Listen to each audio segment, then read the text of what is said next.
الله الرحمن الرحيم الحمد لله رب العالمين أصحاب السود وهذا عشردي تحنها هاي channel ka aan kusoo gudbin jiray caawa waxaan rabaa inaynu kaga hadalno buugga fasalka foontuuga cutubkiisa koowaad afka iyo aqoonta layliyadiisii taxanaha ahaa oo socday layliga ugu dambeeyey ayaan rabnaa inaan caawa soo gelino layliga koowaad wuxuu noqonayaa markaa 15 ilaa 18 buu ku egyahay qaybta koowaad waxaa layna weydiiyey ka warceli weydiimaha hoose sheeg weer kulmisa xarfaha farta Soomaaliga oo dhan xarfaha farta Soomaaliga marka waxay isugu jiraan sida caadiga ah shibanayaal iyo shaqallo waxaa kaloo dheer hamso sida awgeed inaga waxaa layna weydiiyey dhammaan xarfahaas oo dhan 32 xaraf ee farta Soomaaligu ay leedahay 32 xaraf weeye 32daas xaraf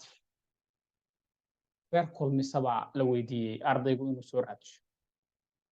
baasha labaad waxaa lagu weydiiyey maxaa lagu macneeyaa af ama luqad hadba sidee aad tiraahdo af maxaa lagu macneeyaa ama luqad maxaa lagu macneeyaa tan saddexaad waxayna leedahay sheeg afafka lagu tiriyo luqadda af Soomaaliga luqadda afka Soomaaliga luqadaha jira ee lagu hadlo ee lagu tiriya su'aasha afraad waa imisa xarfaha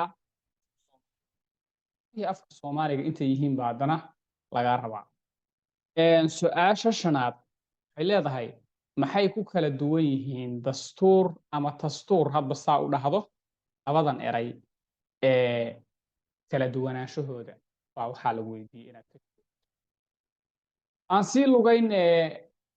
fallaarta labaad waxayna leedahay isku aadi erayadan iyo macnahooda isku aadi waxaa laga rabaa ereygiina halkan buu kuugu qoran yahay macnihiina wuxuu kuugu qoran yahay dhankan waxaa marka layna ka rabaa inaynu labada dhinac taan isu akhrino marka aynu raadino ereyga macnihiisa qaabkaas ayaa laynoo ka raadinayaa inaynu samayno waa 10 erey iyo 10kooda weerood bay noqonayaan haddii aynu tusaale soo qaadano kuwaan mid ka mid ah ereygan fambin ama fambin halkaas fambi way fambin marka haddii aynu na ku darno maxay noqonaysaa lambarka labaad koowaad halkaas u gelaya marka haddii halka lambarkaas dhigno inoo noqonaya si aan habboonayn wax u cunid waxa la fambin abwaanadii hore maxay oran jireen qodohaha wareeriyo kuwii waday u roonaada wajigiinu gubayayna oran waalidkana caayin heeryaha markaa fambintooda ama qaabka cunada marka la cunayo aadaabaysan bay ka hadlayeen in markaas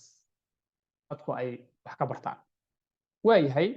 ereyadaas marka waxaa laga rabaa inaad isla raadisid kadibna aad ka jawaab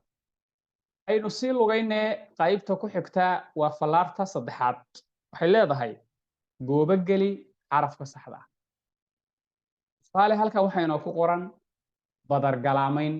ereygaas weedha khadka marsan madow marsani muxuu xaraf ahaan marka laga eego noqonaya ma wuxuu noqonayaa xarfaha laba laabma erey u taagan ma weer waxay noqonaysaa shibanayaasha kulmisa ma weer waxay noqonaysaa shaqallada kulmisa sawa weer u taagan afka hooyo goobo geli hal xaraf oo ka mid ah kaas oo kuugu taagan jawaabta saxda ah waa 10kaas erey waayahay 10kaas erey waxaa la rabaa inaad ka jawaabto waayahay intaas ayaa muuqaalkeenan uu inoo ku eg yahay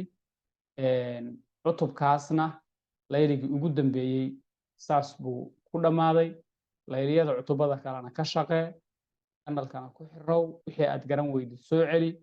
aad ayaad mahadsantihiin